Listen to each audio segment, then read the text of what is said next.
Hello and welcome to News Central Television. I am Lekon Onabanjo. Here are the stories making headlines beyond the continent. A widespread global outage has forced various businesses, including banks, airlines, telecom providers, broadcast networks and supermarkets, to cease online operations. Reports indicate that major U.S. airlines such as Delta, United and American Airlines experienced a system-wide ground stop on Friday morning due to a technical communication issue in the UK. Govia Thameslink Railway's four bands, namely Southern, Thameslink, Gatwick Express and Great Northern, reported widespread IT failures impacting their services. Australia's Telstra Group, a communications company, has also faced disruptions. In the meantime, the CEO of the Global Payroll Association, Melanie Paisley, says the information technology outage may have serious implications for businesses around the United Kingdom, especially those who process payroll on a weekly basis. According to her, if there is a backlog caused by the outage, employees who get paid weekly or monthly may not get paid on time. She said it will require those managing payroll to work overtime to rectify the issue. According to aviation data company Cirium, around 3,340 flights have been cancelled worldwide, or about 3% of all scheduled services. This is the total number of cancellations, meaning some may not be due to the IT outage. To discuss this, I am joined by an IT system administrator, Emmanuel Erondu. Emmanuel, thank you so much for joining us on Beyond the Continent. Thank you so much for having me. So, of course, you're an expert. How can incidents like the recent outage undermine employee trust in payroll systems, and what strategies should companies implement to restore and sustain confidence among their workforce in situations like this? Incidents like this definitely would instill a kind of apprehension for employees as regards their confidence in these payroll systems. Although we cannot totally attribute this incident to the payroll system software, rather, it's the Windows operating system that these operators who process the employees' pay and salaries. So the systems they work on were impacted by this. It would cause a bit of backlog for them. Some people would have to work overtime, and some people would have to go without pay. Most especially those who are paid on a weekly basis. Today being Friday, won't be able to access their pay. They'll have to either wait till Monday or have the payroll processing services work overtime to sort them out. I believe companies should endeavor to always have a backup plan, always have alternatives to online payments in terms of paying their employees. Should even have backup payments like paychecks and all that to mitigate against this kind of downtime that we have. Okay, so in the light of the delay in payroll processing due to outages like this, what other measures should companies take to ensure that the financial security of employees, most especially those who depend on timely payments for their financial obligations, to ensure that this is actually done so that they do not lose their pay for maybe emergency situations? I think should we look towards alternative forms of payment, possibly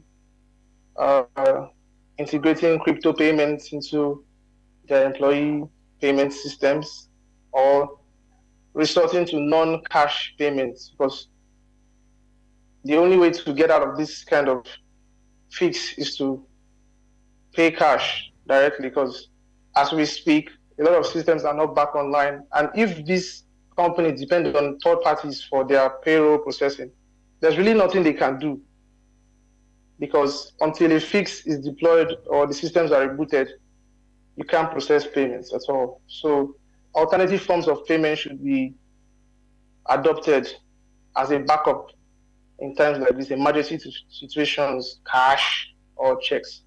Or we could even resort to crypto. I know that in situations like this, there could be miscommunication and maybe distrust on the part of the employers. But then how crucial is transparent and timely communication with stakeholders, including the employees and clients now during system downtimes or maybe disruptions? And of course, what are the best practices to even maintain trust and credibility when we have glitches like this?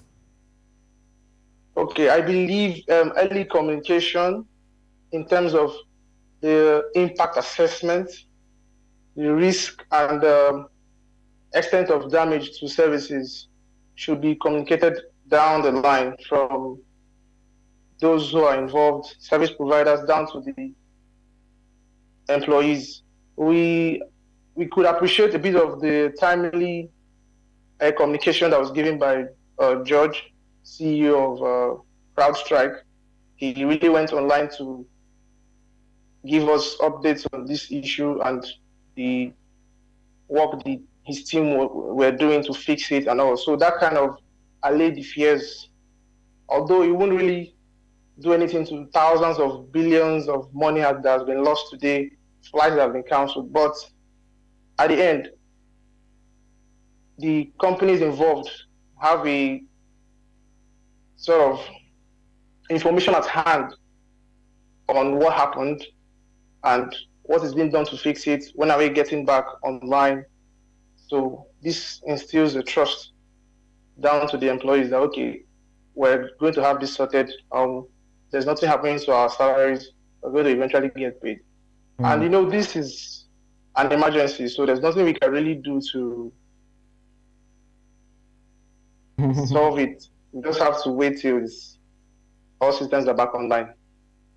Yes, of course, we know that sometimes there could be systems upgrades, trying to update firewalls and all that. So in the context of minor update that inadvertently causes significant disruption like this, what lessons should organizations learn about the thoroughness of actually testing procedures and the impact of seemingly minor changes on critical systems? Yes, this was clearly a case of not enough stringent testing procedures on the part of CrowdStrike. I believe such an update with a critical process like this should have been tested properly on a segmented basis. This update should be rolled out in phases so that when you roll it out in certain clusters of computers, you monitor and study the outcome before you push it out globally. So they should have done better. They should have handled this update better. But going forward, I feel firms and organizations should now endeavor to reduce the adoption of these updates. Windows updates should be done sparingly, and I think companies should look into other alternative operating systems like Linux, which have shown to be far more reliable in terms of availability and reliability. So companies should always diversify their okay, Emmanuel, finally, you talked about reliability. We know that a lot of businesses and organizations are moving towards 100% of technology taking over processes and operations, and some people are even tilting towards fully automated AI taking over processes. Now, when we have situations like that in place, can we truly or fully trust technology, knowing fully well that there are possibilities of downtimes or glitches like this? Yes, as companies move to the cloud and we have sort of like centralized cloud-based technology, there's the risk of a single point of failure taking out large proportions of these systems. That's the implication of the cloud computing era and AI era as we have it. We can only embrace technology as a tool and ensure that measures are put in place to always ensure that high quality code and high quality deployments are carried out. There should be no excuse for this sort of incident because lives have been lost. It all calls for us to go back to the drawing board in terms of dependence on cloud infrastructure, AI. We just need to be more and more careful. Emmanuel Arundu, IT System Administrator, thank you so much for the education. Thank you so much for having me. Let's now tell you that Ukrainian President Volodymyr Zelensky has addressed the UK's new cabinet. Zelensky is the first official visitor to Downing Street since Keir Starmer became Prime Minister on July 5, and also the first foreign leader to address the cabinet in person since US President Bill Clinton in 1997. He briefed the ministers on the situation in Ukraine and the need to expand Europe's defense industrial base, as well as agreeing to a £3.5 billion defense export finance deal with Starmer. It's very symbolic, really, and very important for me, for all Ukrainians, that we have such strong support and trust of the United Kingdom. And this is the first meeting of the British cabinet of this kind. Thank you so much. I truly hope that this meeting of the new British government's work will open up more shared opportunities for us, Ukraine and the UK. Mr. Prime Minister, I want to praise the energy with which you have started the work of the new government. And yesterday we already had a very productive meeting. Thank you so much with the defense industries, secretaries of defense and trade were there. And the meeting was really substantive. And I hope we will now work even more actively, truly, when making changes. It's important not to lose a single day. And the faster you act, the more result you will achieve. And not only that, we've checked the records.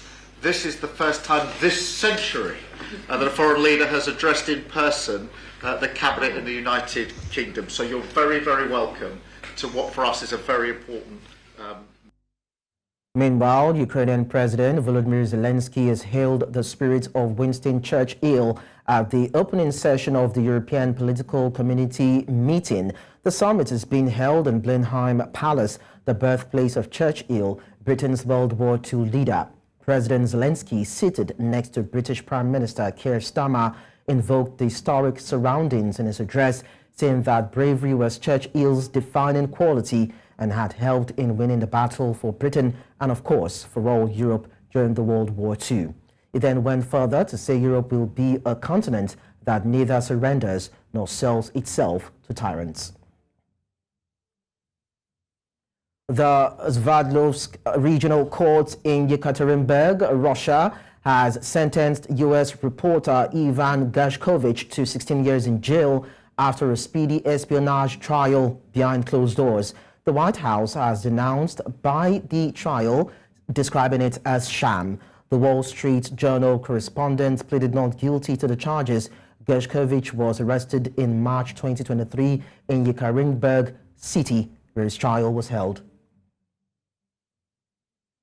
Руководствуясь статьями 307, 308, 309 Уголовно-процессуального кодекса Российской Федерации, суд приговорил Гершковича Ивана признать виновным в совершении преступления, предусмотренного статьей 276 Уголовного кодекса Российской Федерации, и назначенным наказание в виде лишения свободы на срок 16 лет с отбыванием в исправительной колонии строгого режима.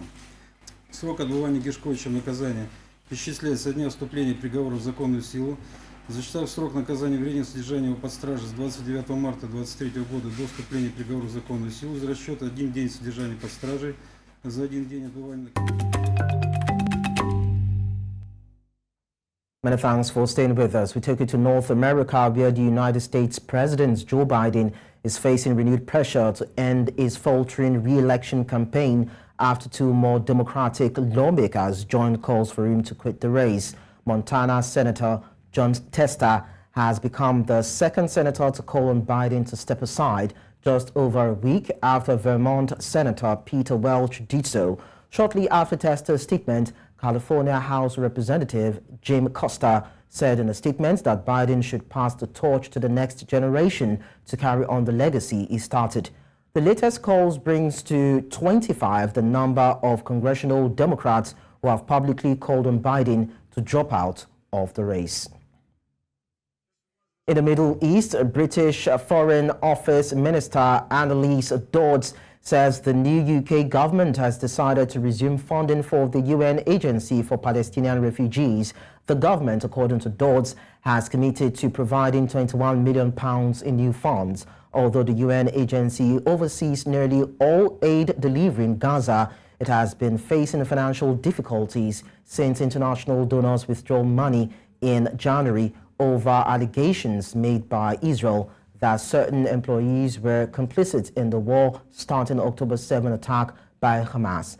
Dodds added that the UN agency is the only organization that can deliver aid at the scale that is needed given the humanitarian need in Gaza. So today the UK government announced that we would resume funding to UNRWA. UNRWA is the only organisation that can deliver aid at the scale that's needed given the humanitarian need in Gaza. We'd followed the Kelowna independent review very carefully, and we're assured that action is being taken in response to that review, and we did decide today that we would resume that very much needed funding. Well, clearly, any country's decision in relation to the provision of funding for UNRWA is a decision for that nation.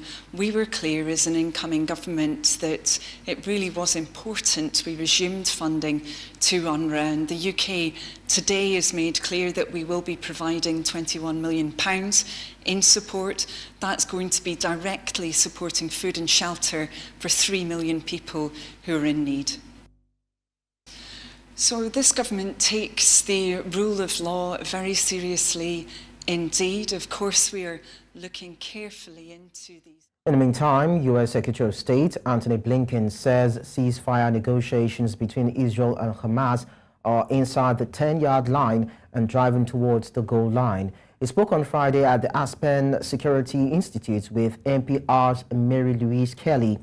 Blinken said the United States continues to believe that the quickest way to bring the war to an end and to bring relief to the people of Gaza who so desperately need it is through an agreement on a ceasefire and hostages. He dodged Kelly's direct question about reports of Prime Minister Benjamin Netanyahu's deliberately sabotaging the ceasefire negotiations and carefully answered how he's dealing with the Prime Minister.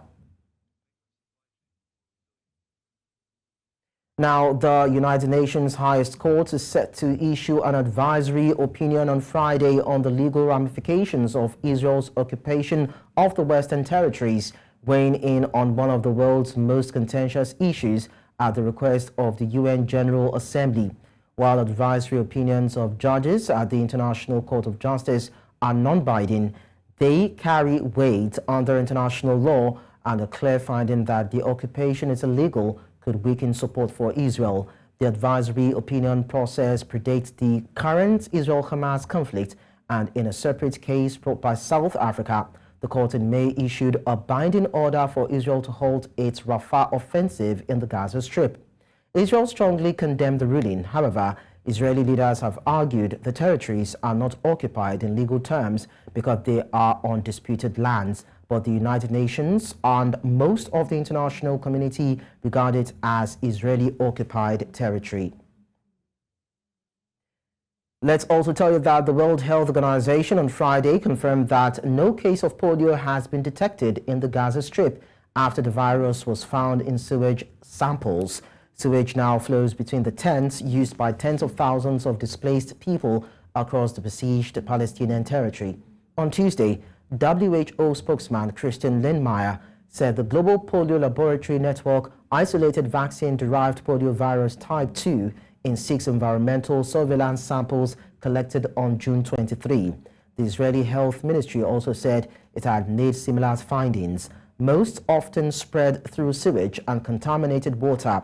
Poliovirus is highly infectious and can cause deformities and paralysis. Laboratory network isolated the variant poliovirus type 2 in 6 environmental surveillance samples collected on 23 June from Khan Yunis and Deir al-Balah. It's important to note that the virus has been isolated from the environment only at this time, and there's no associated paralytic case or any cases that have been detected. The decimation of the health system, lack of security, access obstruction, constant population displacement. Let's head to Asia, where we understand that Chinese officials on Friday pledged to help ease debt pressure on local governments through reforms to the tax system. All eyes were on how this week's third plenum of the Communist Party in Beijing, attended by President Xi Jinping, might tackle the deepening economic malaise. Adding further strain, local governments in China face a ballooning debt burden of $5.6 trillion, raising worries about wider economic stability. Han Wengshu, an official responsible for financial and economic policy planning, said that in response to the financial difficulties of local governments and basic organizations, there is a proposal to refine the financial relationship between the central and local governments.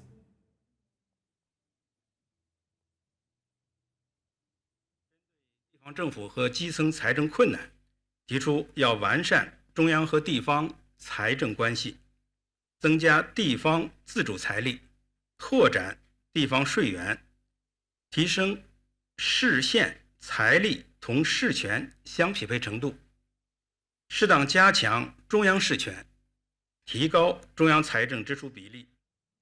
And that's all on Beyond the Continent. Do send your eyewitness report to the WhatsApp number and email on the screen.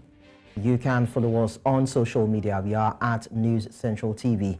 You can also watch News Central live on DSTV channel 422, StarTimes channel 274, Avo TV and YouTube. Many thanks for watching. I am Lekon Onobanjo.